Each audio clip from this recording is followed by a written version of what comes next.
Yo, what up guys? Welcome to your one-stop shop for cops. This is Kevin, back at it again with another Reebok sneaker news. This is Reebok sneaker news number 9.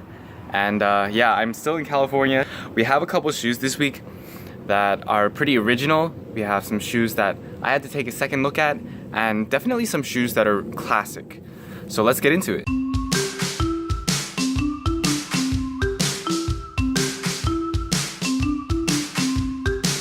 First, I want to hit up the question mid. You know, they release one pretty much every week, and we're talking about the Jadakiss A5 that just came out today, or maybe yesterday, depending on, was it today? The Jadakiss A5 was inspired by an Allen Iverson commercial, and that Allen Iverson commercial advertised for the Answer 5, which was one of his newer shoes, newer than the question mid. This one's really cool with some black, red, and gray.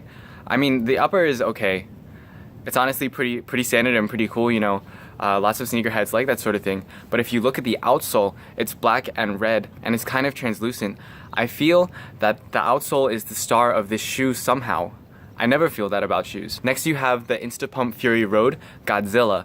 It's not really a collaboration shoe, but I think it's really cool. The shoe makes it look like you have a dinosaur on your feet, essentially. And it comes in two colorways, black and red with a midsole that glows. So you're looking at a shoe that is really original, and at first I thought it was kind of tacky, but at some point when you get into the sneaker game, you have to realize that some concepts are tacky and you just have to go with what you like. And I feel like this could be one of those things, you know. For now the shoe is only in Japan, but I think it's coming to the US in January, which is a pretty long time from now. Next you have the Distinct Life and Bolton Steve sweatpants model, and that's a black and red and gray shoe mostly. This shoe's pretty classic with its colors. I was always a fan, and I think the name for this model is really hilarious.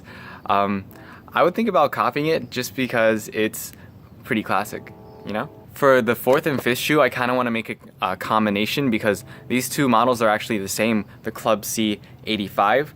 And so Billy's did a collaboration and Naked did a collaboration. So Billy's is for the men. You have an upper that's done in really fancy materials, a brush off suede, and then on the lace tips you have a bright red and a bright blue. And then for the Naked collaboration for the women, you basically just have the Naked branding on the back, which is a different color. Now both of these shoes are really classic, and I think that they're really cool, even though you could probably make them at home.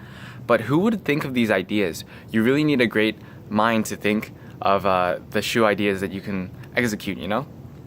So yeah, I guess that's sneaker news for this week. If I had to pick a favorite from this week, it would probably be the Godzilla. I really like this Godzilla shoe, even though it's kind of tacky. You have to see the pictures, but it kind of looks tacky. But that's why I love it so much. This is Reebok Sneaker News. Thank you for tuning in to your one-stop shop for cops. I'm still in California. You know, it's a lazy Saturday, but no clouds still. It was cloudy yesterday morning. It still goes away though. Still hasn't rained. Yeah, thank you. See ya.